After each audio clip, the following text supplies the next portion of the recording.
Nu zdarov, baravykas. Turiu va dar vieną gaidį. Dabar klausimas, kaip tu su juo šienauji?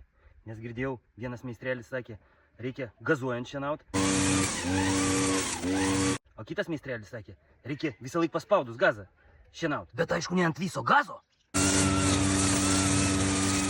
Du meistreliai ir dvi atskiros nuomonės. Pasak vieno meistrelio, pastoviai gazuojant greičiau dyla sankaba, guoliai ir prastai ventiliuojasi. Перегревом цилиндра. O kitas meistrelis sako, jei pastoviai laikysi gazą, jisai tiesiog visas greit užsilenks. Iš savo patirties galiu pasakyti taip. Atėjo pas mane žmogelis pašienaut. Daviau jam šitą gaidį, pasiėmė jis tą gaidį, dėjo ant pečių, gazas pilnas dugnas ir hujarino žolės, be nei vieno paspaudimo. Vieną kartą paspaudė ir jo ranka prilipo. Po valandos gaidį teko išmest. Baravykė, klausimas tau, kaip šienauji tu? Poilsį reikia padaryti, atsisėsti ir palaukti.